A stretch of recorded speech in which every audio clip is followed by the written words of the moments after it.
BDR হত্যাকাণ্ডে দলগতভাবে জড়িত আওয়ামী লীগ মূল সমন্বয়কারী তাপস। তখন বিডিআর বিদ্রোহের সময় কিন্তু সেনাবাহিনীর অভ্যন্তরীণ তদন্ত কমিটির প্রধান ছিল এই বর্তমান স্বরাষ্ট্র উপদেষ্টা জাহাঙ্গীর আলম চৌধুরী। তিনি তখন তদন্তে আওয়ামী লীগ ও সেনা কর্মকর্তাদের সংশ্লিষ্টতার কোনো প্রমাণ পাননি বলে রিপোর্ট দিয়েছিলেন। তবে এখন কেন রিপোর্টগুলো ভিন্ন হচ্ছে? এখন প্রতিটা মিডিয়াতে রিপোর্ট আসছে সব কিছুর সাথে আওয়ামী লীগ এবং ভারতের হাত রয়েছে। তদন্ত রিপোর্টগুলো শেখ হাসিনা ও ভারতের জড়িতের প্রমাণ পাচ্ছে বলে জানিয়েছে। তো আমরা আসলে জেনে আসব, যেদিন বিডিআর বিদ্রোহ হয়েছিল তার কিছুক্ষণ আগে মেজর জেনারেল শাকিল তৎক্ষণাৎ প্রধানমন্ত্রী শেখ হাসিনার সাথে ফোন আলাপে কি বলেছিলেন। আমরা তার কথাগুলো শোনার চেষ্টা করব। চলেন শুনে।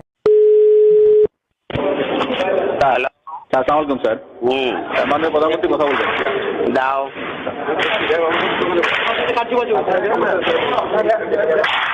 হ্যালো হ্যালো, হ্যাঁ, কি অবস্থা? মাননীয় প্রধানমন্ত্রী, আসসালামু আলাইকুম।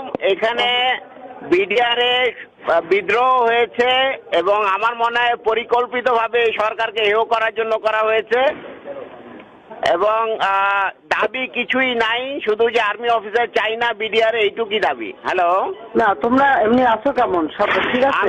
আমি আছি দরবার হলে, আমার অফিসারদের সহ আমাদেরকে ঘেরাও করে গুলি করছে ওরা। আমাদের অস্ত্র নাই, এই জন্য আমরা জবাব দিতে পারছি না। তো আমরা আছি দৃঢ় অবস্থায়, আমরা কথা বলার চেষ্টা করছি, আমরা বলার চেষ্টা করছি যে দাবি মানা হবে, তোমরা ফায়ারিং বন্ধ করো। তবে অনেক অস্ত্র হাতে নিয়েছে, অনেক গুলি চালাচ্ছে এবং যদি আপনি মানে সেনাবাহিনী র্যাবকে অলরেডি র্যাব মুভ করছে, সেনাবাহিনীও মুভ করবে। আমরা এই মেসেজ ওখানে পৌঁছে যাওয়ার কথা যে র্যাব এবং সেনাবাহিনী র্যাব চলে যাবে ওই সেরকম ওই দিক থেকে, তিন সাইড থেকেই লোক চলে যাবে, 3 গেট থেকেই লোক যাবে, আর্মিও যাবে, র্যাবও যাবে।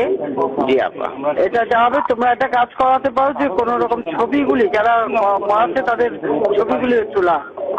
আমরা এটা নিচ্ছি আপা, আমরা ভীতু না।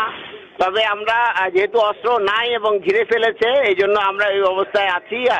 আপনি যত দ্রুত পাঠাবেন তত তাড়াতাড়ি পরিস্থিতি আমরা সামাল দিতে পারবো। যাচ্ছে, কিন্তু আমার মনে হয় আবার মানে অন্যরকম কষ্ট ফাইন না হয় সেটাও দেখতে হবে। না, অবশ্যই এটা হবে না, আমরা এটা নিশ্চিত করব এবং আমরা বলছি যে দাবি সব মানা হবে, তোমরা ফায়ারিং বন্ধ করো। শুধু কারা কারা করতেছে তাদের দিকে একটু ছবিটা নিয়ে রাখা দরকার। জি আপা, ও আসছিল গুলি করতে আমাকে, ও হয়তো সেই মুহূর্তে করতে পারে নাই। আমার একদম গায়ের মধ্যে টাকা দিয়েছিল এসএমজি। Any casualty? নো, এখন পর্যন্ত আমাদের জানা মতে ক্যাজুয়ালিটি হয়নি।